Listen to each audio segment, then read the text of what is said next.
Bismillahirrahmanirrahim. Assalamualaikum warahmatullahi wabarakatuh. Selamat pagi anak-anak kelas 5 semuanya. Bagaimana kabarnya hari ini? Semoga senantiasa sehat selalu dan dilindungi oleh Allah Subhanahu wa taala ya.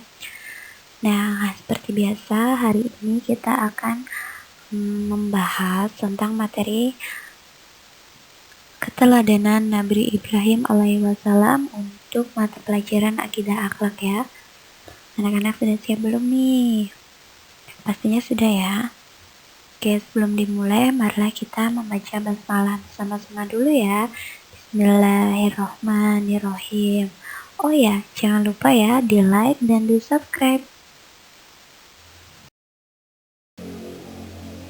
Nah, sudah 15 abad yang lalu ya, Nabi Muhammad SAW telah diutus ke muka bumi ini untuk menyempurnakan akhlak. Nah, maka sebagai umatnya kita wajib berakhlak terpuji ya dalam kehidupan kita sehari-hari. Di antaranya sikap terpuji itu ada tiga poin ya. Yang pertama ada teguh pendirian ya. Yang kedua dermawan dan yang ketiga yaitu tawakal ya. Nah, sikap tersebut itu bisa mengambil keteladanan dari kehidupan Nabi Ibrahim alaihi wasallam. Nah, lalu apa itu arti teguh pendirian? Anak-anak ada yang tahu tidak? Jika belum, silahkan disimak ya untuk penjelasannya. Nah, lalu apa keuntungan berakhlak dengan sikap tersebut? Nah, untuk mengetahui jawabannya, mari kita anak-anak semua mengikuti penjelasan dari Bu Guru ya. Silahkan disimak. Poin yang pertama, teguh pendirian ya. Kita harus membiasakan diri bersikap teguh pendirian. Nah, teguh pendirian itu artinya tetap berpegang teguh pada kebenaran yang telah diyakininya. Nah, orang yang mempunyai sikap teguh pendirian itu pada umumnya memiliki prinsip hidup yang sangat kuat ya. Jadi sehingga tidak mudah terpengaruh dan tidak mudah terkena bujukan atau rayuan orang lain apabila persoalan akidah ya. Nah, orang yang beriman itu tentu berkeyakinan yang kuat terhadap Allah Subhanahu wa taala, tidak mudah tergoda oleh hal-hal yang lain untuk pindah keyakinan. Nah, oleh sebab itu mulai sekarang kita harus membiasakan diri bersikap teguh pendirian ya. Tentunya kita harus bisa membedakan antara teguh pendirian dan keras kepala loh ya. Karena keduanya itu tidak sama. Sikap teguh pendirian itu muncul karena adanya keinginan untuk mempertahankan kebenaran yang telah menjadi keyakinan kita.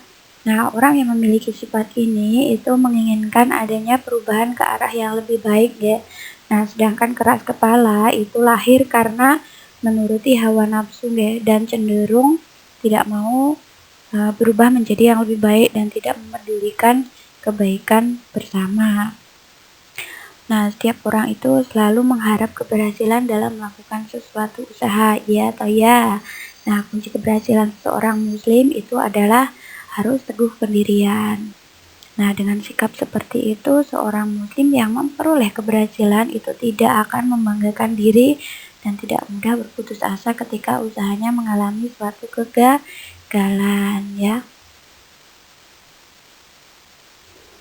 Nah, istiqomah itu adalah istilah teguh pendirian menurut Islam ya.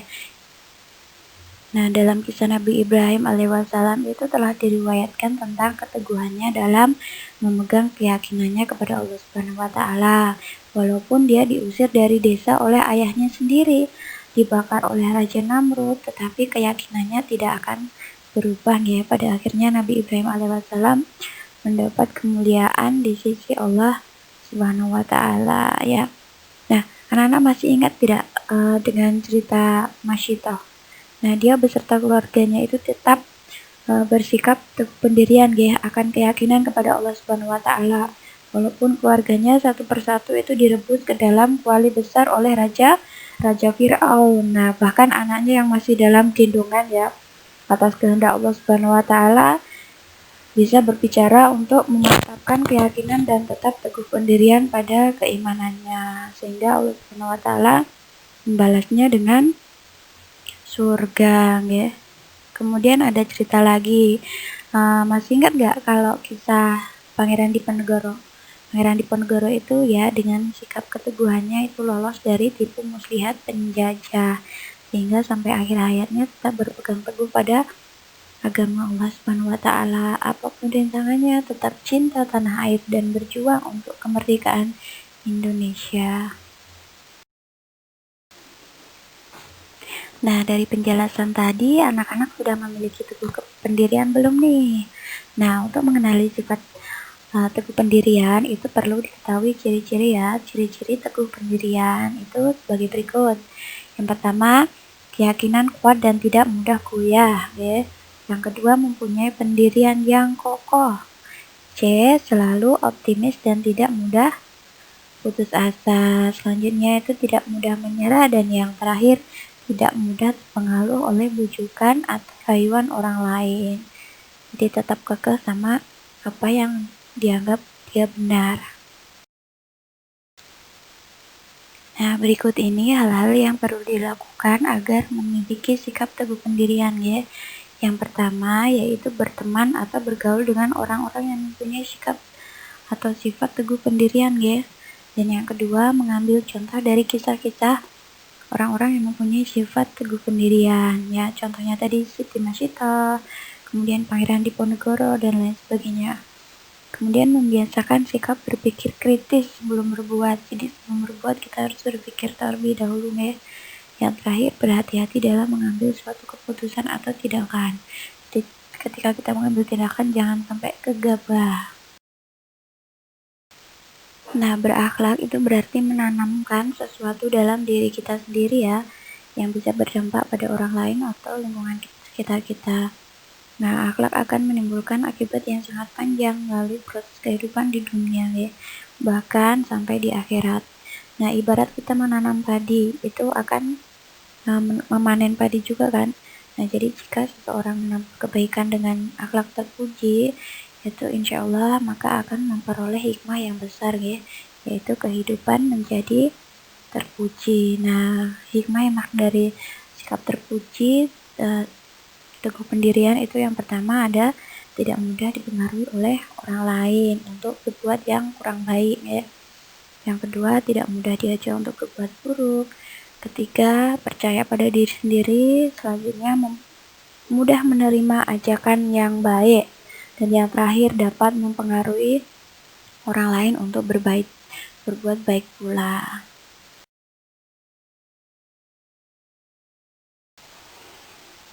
Nah, untuk poin yang kedua ini yaitu dermawan ya. Dermawan itu apa? Dermawan itu adalah memberikan sebagian harta kita kepada orang lain yang membutuhkan secara ikhlas atau tanpa mengharap imbalan ya. Nah, anak-anak perhatikan contoh-contohnya yang ada di gambar itu. Memberikan orang lain yang membutuhkan, bersedekah ya contohnya. Nah, orang yang memiliki sifat dermawan itu tidak pernah berpikir ada balas budi ya dari orang lain yang telah menerima bantuannya atau tanpa pamrih ya, hanya mengharapkan ridho dari Allah Subhanahu wa taala. Nah, banyak contoh dari orang-orang memiliki sifat dermawan ya. Contohnya siapa yo? Contohnya ada Abu Bakar As-Siddiq, sahabat terdekat Nabi Muhammad SAW ya. Seorang yang kaya raya yang dermawan ya, tepatnya ketika perang Tabuk. Nah, Abu Bakar radhiyallahu anhu itu menyerahkan seluruh hartanya untuk kepentingan agama Islam. Nah, Rasulullah SAW itu heran lalu bertanya dia, apa yang engkau tinggalkan untuk keluargamu wahai Abu Bakar?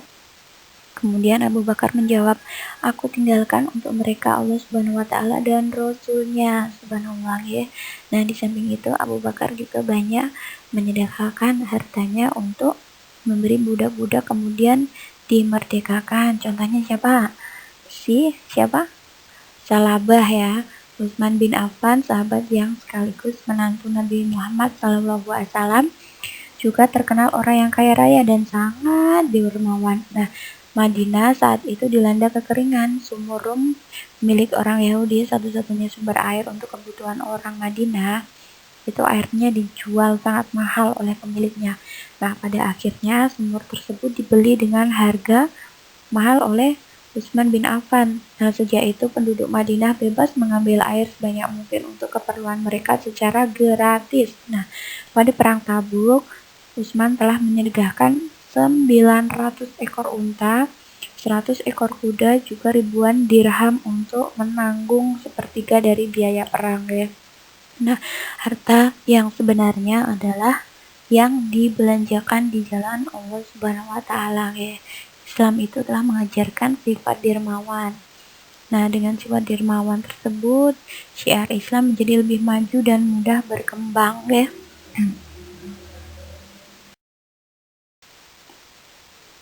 Nah, oleh karena itu, sebagai muslim yang baik, hendaknya kita sebagai orang muslim memiliki sifat dermawan. Lalu apa ciri-ciri sifat dermawan tersebut? Yang pertama adalah rela berkorban untuk sesama manusia ya. Dan yang kedua, menyayangi sesama manusia tanpa mengenal perbedaan. 3, selalu menggunakan hartanya untuk kebaikan. Dan yang keempat, lebih mengutamakan kepentingan umum. Dan yang terakhir, tidak sombong ketika memiliki harta berlimpah dan masih banyak lagi. Memberi dengan ikhlas tanpa pamrih, itu juga salah satunya. Nah, orang yang dermawan itu adalah orang yang suka beramal dan bersedekah ya, karena orang yang suka bersedekah berkeyakinan bahwa harta yang dimilikinya bukan untuk dirinya semata, tetapi merupakan amanah atau titipan Allah Subhanahu wa taala. Dan harta yang dimiliki sebagiannya itu ada hak orang fakir miskin yang harus disampaikan ya. Nah, bersedekah itu ada tata caranya ya, dan ada adabnya juga. Nah, adab dalam berderma atau bersedekah itu diantaranya yang pertama apa?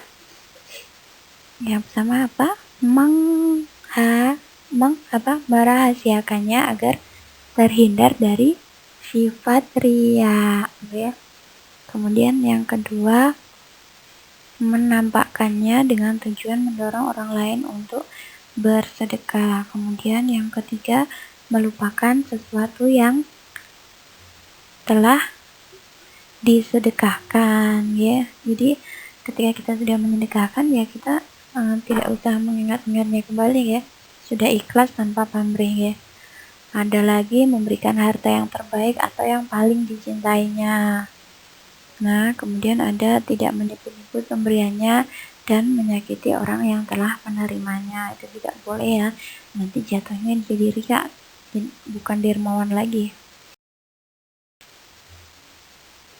Selanjutnya ada hikmah dari sifat dermawan. Nah, setiap akhlak terpuji atau perbuatan yang baik itu pasti ada keutamaan dan hikmahnya ya. Adapun hikmah dari sifat dermawan antara lain apa? Dilipat gandakan rezekinya oleh Allah Subhanahu wa taala, insyaallah ya. Yang kedua, dicintai oleh Allah Subhanahu wa taala dan Rasulnya.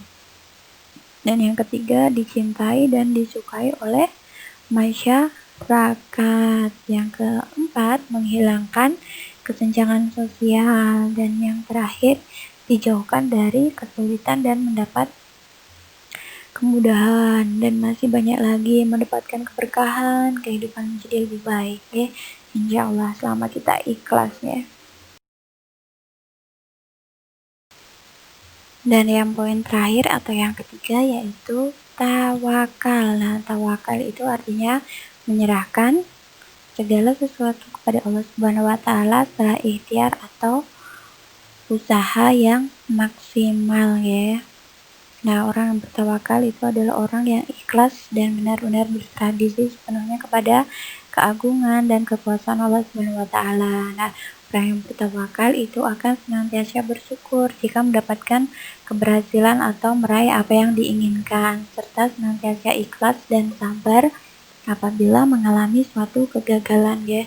Nah, mereka yang bertawakal itu tidak akan larut dalam kesedihan dan tidak akan merasa putus asa, karena semua yang terjadi itu dikembalikan kepada Allah Subhanahu wa taala ya, yang punya kuasa ya. Jadi manusia hanya bisa berusaha. Nah, tawakal itu merupakan perintah Allah Subhanahu wa taala kepada manusia setelah melakukan usaha yang sungguh-sungguh ya. Nah, jika kalian ingin naik kelas, maka harus rajin belajar dan memanfaatkan waktu baik-baiknya ya. Jangan lupa berdoa dan berserah diri kepada Allah Subhanahu wa Ta'ala agar mendapatkan atau meraih cita-cita. Nah, seseorang itu bisa dikatakan tawakal jika orang tersebut telah bersungguh-sungguh dalam melaksanakan suatu pekerjaan ya. Kemudian baru berdoa dan berserah diri kepada Allah Subhanahu wa Ta'ala. Hasil akhir itu merupakan anugerah yang terbaik dari Allah Subhanahu wa Ta'ala ya. Artinya kurang tepat apabila belum berusaha tetapi langsung tawakal, itu nggak pas ya. Jadi hal yang harus diingat adalah tawakal hanya kepada Allah Subhanahu wa Ta'ala ya. Dan yang terakhir adalah hikmah tawakal kepada Allah Subhanahu wa Ta'ala ya. Segala sesuatu yang Allah Subhanahu wa Ta'ala perintahkan itu akan menghasilkan banyak keuntungan atau manfaat atau suatu hikmah ya.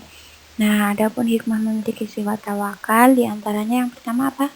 Mendapatkan ketentraman hati ya. Dan yang kedua terhindar dari rasa cemas, tidak mudah putus asa, sabar ketika mengalami kegagalan, kemudian syukur apabila mendapatkan suatu keberhasilan. Nah, terhindar dari sifat sombong karena keberhasilan itu bukan semata-mata hasil dari pekerjaan seseorang tetapi atas kehendak Allah Subhanahu wa Ta'ala, karena manusia hanya bisa berusaha, selanjutnya yang menentukan yaitu Allah Subhanahu wa Ta'ala. Nah, itu tadi pembahasan mengenai keteladanan daripada Nabi siapa? Ya, betul, Nabi Ibrahim alaihissalam ya. Nah, demikian yang dapat Ibu sampaikan ya. Jangan lupa dipelajari lagi. Jika belum paham bisa ditanyakan di kolom komentar ya. Nah, sekian dulu. Semoga apa yang Bu Guru sampaikan dapat bermanfaat bagi kalian semua. Bila ada yang salah kata, mohon maaf. Billahi taufiq wal hidayah. Wassalamualaikum warahmatullahi wabarakatuh.